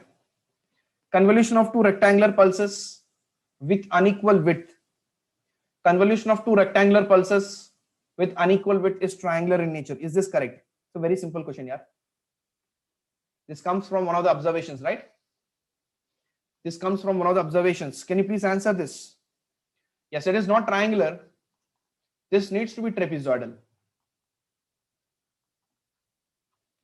This needs to be trapezoidal. But if it was equal, then it would have been triangular. If it was equal, it would have been triangular. If it's unequal, it is going to be trapezoidal. Okay. Convolution of two causal exponentials will result in weighted sum or difference of causal exponentials. Try to understand this, what he's trying to say. Please try to understand this, what he's trying to say. Okay, the answer for the first quiz question was no. Please try to understand the second quiz question. Please try to understand the second quiz question.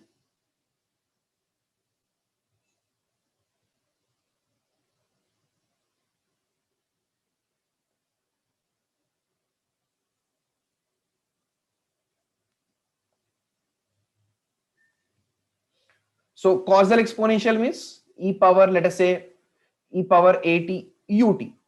So whenever you are multiplying any exponential signal with ut, it becomes causal exponential.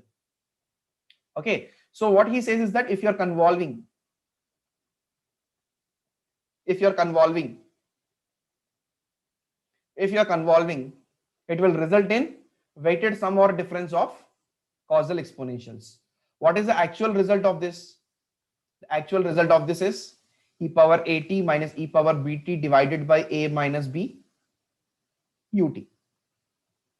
So this is 1 by a minus b e power at minus 1 by a minus b e power bt. So it is definitely weighted sum or difference of causal exponential. Yes or no? Weighted sum or difference of causal exponential. I told you it is not a mandatory formula. It's not a mandatory formula, but if by practice, if you're able to remember this, it is fine. By practice, if you're able to remember this, it is fine. So e power at ut convolved with e power at ut. What does this result in? E power at ut convolved with e power at ut. What does this result in? This results in t into e power at ut. T into e power at ut. Why I told you this is optional? Why this is optional? Because there is another approach of doing this. What is the approach, sir? Just try to apply the Laplace transform, right? Just try to apply the Laplace transform. This becomes 1 by s minus a e power bt ut. This becomes 1 by s minus b. Okay, when you are taking convolution, this becomes multiplication. Apply partial fractions, bring back, you will be having this formula. Okay, it might take a minute of time. But by this you are ensuring that you are not remembering too many formulas. Okay, similarly, this can also be derived. For discrete time, you have something like this. For discrete time, a power n u of n convolved with b power n u of n, a power n plus 1 minus b power n plus 1 divided by a minus b into u of n. Similarly, a power n u of n convolved with a power n u of n gives you n plus 1 a power n u of n. N plus 1 a power n u of n. Can you please tell me, if I want e power at ut convolved with ut, e power at ut convolved with ut, what is the result going to be? E power at ut convolved with ut, what is the result going to be? If I put b equal to 0, if I put b equal to 0, e power 0 is 1. So you are having e power at ut convolved with ut. What this becomes? This becomes 1. This becomes 0. So it's 1 by a e power at minus 1 ut. 1 by a e power at minus 1 ut. Similarly, you can try with this also. Put the value of b is equal to 1. Put the value of b is equal to 1 here. 1 power n is nothing but 1 itself. Okay, then you are going to have a power n plus 1 minus 1 divided by a minus 1. Okay, or simply you can use the concept, any function when you are convolving with ut, what it becomes. You know this concept, right? Try to answer this question. Try to answer this question, everyone. Try to answer this question. Very good, Priya. Very good. Absolutely correct. X of minus t convolved with del of minus 3t plus 2. What is the result?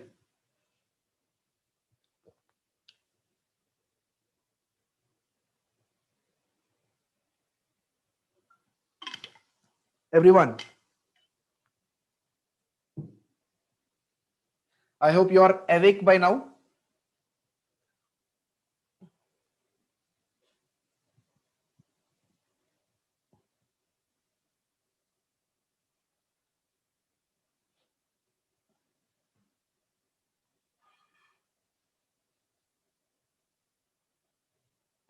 X of minus t convolved with del of minus 3t plus 2 is equal to x of minus t plus 2 by 3. Can you please tell me why this is wrong? I think I can see Prashant, Rajshekar, Supriya, Srinivas. All of you are answering it as no. But can I know why it is no? Okay, so Priya is saying 1 by 3 is missing, sir. If I keep 1 by 3, then is this correct? If I keep 1 by 3, then is this correct? If I keep 1 by 3, then is this correct? Everyone. The first step is that whenever you are having a delta function, minus 3t plus 2, you convert it. 1 by mod of minus 3 comes outside, right? Del of t minus 2 by 3. Okay. So x of minus t convolved with 1 by 3 del of t minus 2 by 3. So any function, whenever you are convolving with delayed impulse, it leads to delayed function. It leads to delayed function. Remember this one or understand this one, that any function f of t, when you're convolving with the top del of t function, del of t minus t naught, it leads to what? It leads to the time shifting. How, from where are we getting this? This we are getting from the top, the time shifting property of convolution, right? X of t convolved with h of t, if it is y of t, then x of t minus t naught convolved with h of, let us say, t minus t1 convolved with h of t minus t2. This is going to be the same y of t, but you are going to add these delays here. You are going to add these delays here. Minus of t1, minus of t2. Same here also. If any function you're convolving It's going to be the same function because f of t convolved with del of t is going to result in the same function, right? F of t convolved with del of t, it is going to result in the same function. Now you are having a delay, you are keeping this delay here. Understand? So f of t convolved with del of t, I hope all of you know this. It is f of t. Now in the place of del of t, you are having t minus t naught. Okay, what you will do in the result? You are just going to add all the delays or all the time shifts you're going to have. It's going to become f of t minus t naught. From there only we are able to get this. From there only you are able to get this. Anytime you're convolving any signal with of delayed impulse, the signal is going to be delayed. If you're convolving with of advanced impulse, it's going to be an advanced signal. It's going to be an advanced signal. Yes or no, everyone? So now here, I am going to advance it. I'm going to advance it. 1 by 3 comes outside. 1 by 3 comes outside. So advancing is what? Just replacing t with of t minus t naught. Replacing t with of t minus t naught. It's going to become 1 by 3 x of minus t plus 2 by 3. So if I keep 1 by 3 here, then it is yes.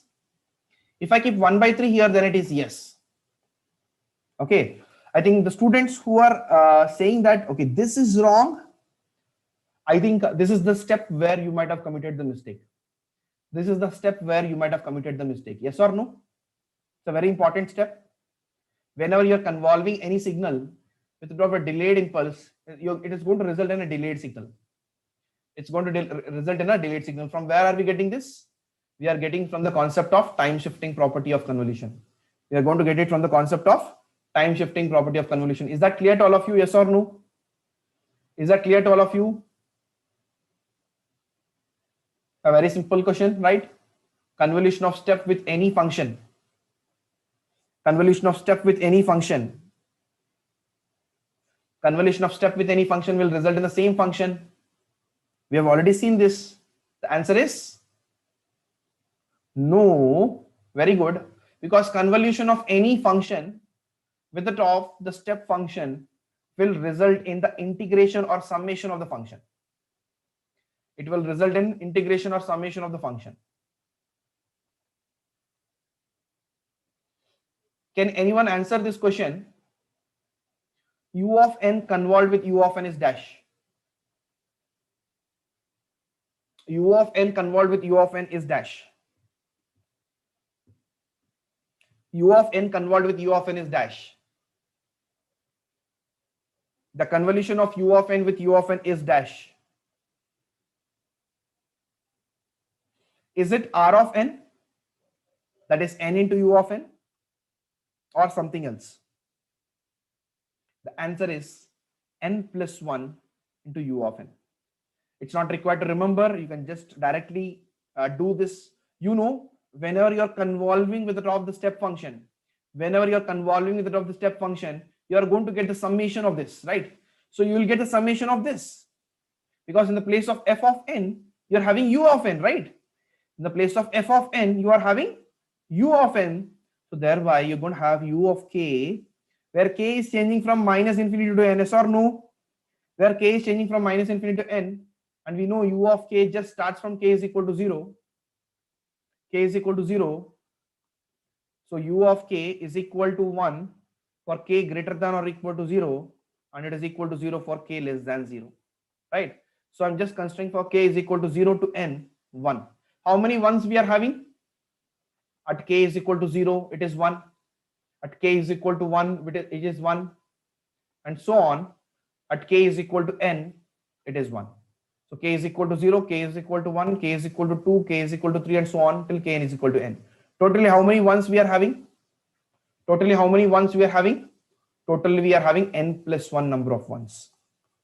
Okay, so it is n plus 1 into u of n. It is n plus 1 into u of n, which we can write it as n into u of n plus u of n. N into u of n can also be written as r of n. N into u of n can also be written as r of n plus u of n. Again, this is one of the committed mistakes by the students. They just directly write it as n. Some students even forget u of n. See, u of n is important because here this n value has to be greater than or equal to 0. This n value has to be greater than or equal to 0 to get this result. If this n value is less than 0, If this n value is less than 0, let us say this n value is -1. If n value is less than 0, if n value is -1, then what is the u of k value? U of k value for the negative values of k is 0. So this completely becomes equal to 0. So the function is actually 0. The function is actually 0 for n less than 0, and it is equal to n plus 1 for n greater than or equal to 0. So thereby you are going to keep u of n here. Thereby you are going to keep u of n here. Yes or no? Eigenfunction of any LTI system is e power j omega t. Is this correct? Eigenfunction of any LTI system, continuous time LTI system, is e power j omega t. E power j omega t is an eigenfunction of any LTI system. Is this correct? The answer is yes. What about cos omega t? What about sin omega t? Are they eigenfunctions of any LTI system? Cos omega t, sin omega t, are they eigenfunctions of any LTI system? What is the eigenfunction? If any system, if input is x of t, the output is y of t. Generally, we know x of y of t is nothing but x of t convolved with h of t, right? But if this x of t is an eigenfunction, if this x of t is an eigenfunction, then directly we can write y of t is going to be some scalar multiplied by x of t. Some scalar multiplied by x of t. This is applicable only when x of t is eigenfunction. Only when x of t is eigenfunction. Yes or no? When x of t is eigenfunction, this is true. Correct? Yes or no? So I'm asking the question that cos omega t, sin omega t, are they going to be eigenfunctions? The answer is no. These are not going to be the eigenfunctions because of the presence of phasor component. Because of the presence of phasor component. Okay, this is not going to be an eigenfunction. These are not going to be an eigenfunctions. Okay, so please keep this in mind. This has been asked in 2016. This has been asked in 2016. So, sir, from where are we getting this? We have a derivation. From where are we getting this? We have a derivation. Y of t is equal to x of t convolved with h of t, which is equal to h of t convolved with x of t. And now integration minus infinity infinity h of tau x of t minus tau d tau. This, when you substitute e power j omega naught t, when you substitute x of t is equal to e power j omega naught t, you are going to have something like e power j omega naught t, which comes outside of this, multiplied by some function of omega naught. Multiplied by some function of omega naught. This is where we say that y of t is going to be whatever input you are giving multiplied by scalar. This is a scale. This is considered as a scalar because there is no dependency on time. This is considered as a scalar because there is no dependency on time. It might be a dependency on omega, but there is no dependency on time. Okay, this is how we get this result. But if you do the same thing for cos or sine, this will not be satisfied. If you do the same thing for cos or sine, this will not be satisfied. Okay, everyone. So the last question for the day. Last question for the day. Not a difficult one, but let us see how many of you can answer this question. Last question for the day.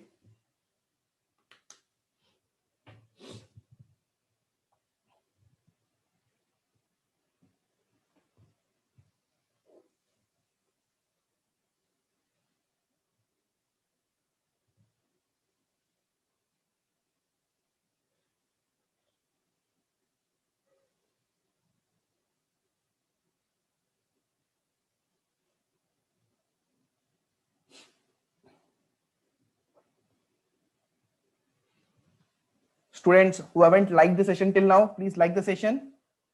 Okay, only if you are liking it up. And if you haven't subscribed to the channel, please subscribe. Please do subscribe.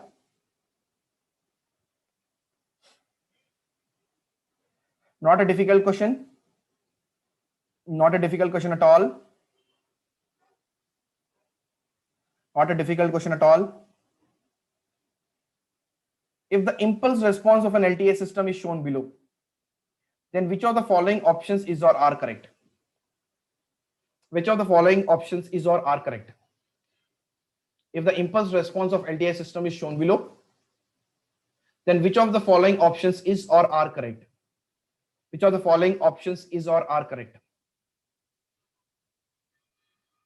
The first statement says that it is causal. I told you at the start of this chapter that the condition for causality and stability are very important, right? So what is the condition for causality? What is the condition for causality? The impulse response has to satisfy h of t is equal to 0 for t less than 0, right? The impulse response has to satisfy h of t is equal to 0 for t less than 0. H of t is equal to 0 for t less than 0. If this condition is satisfied, the system is causal.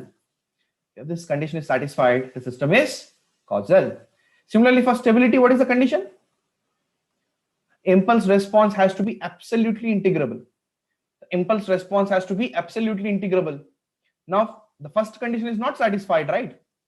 The causality condition is not satisfied. Why, sir? The first condition is not satisfied. Why, sir? Because h of t is not equal to 0 for t less than 0.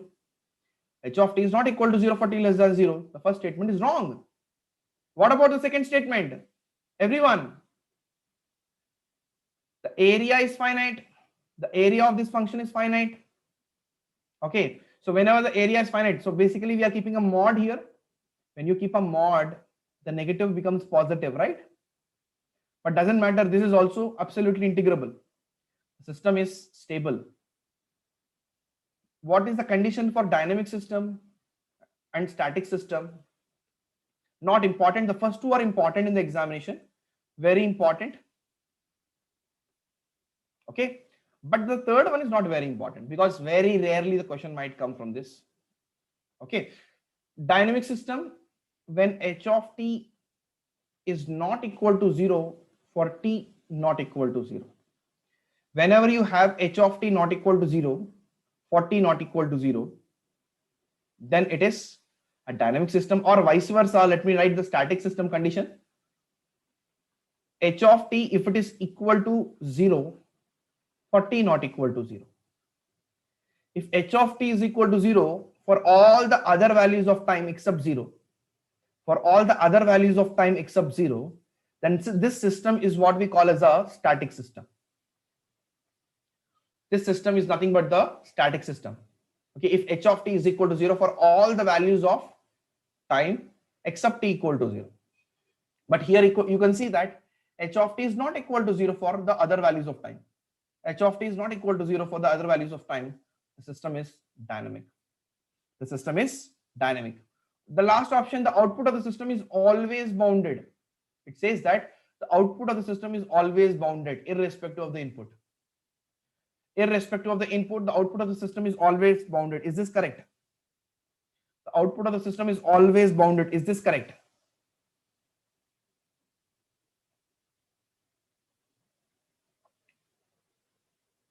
Answer is no. See, input plays a very important role. Okay, so if the input is unbounded, then output may also become unbounded. If the input is unbounded, the output can also become unbounded. Y of t is equal to x of t convolved with h of t, which I can write it as h of t convolved with x of t, which is equal to integral minus infinity infinity h of tau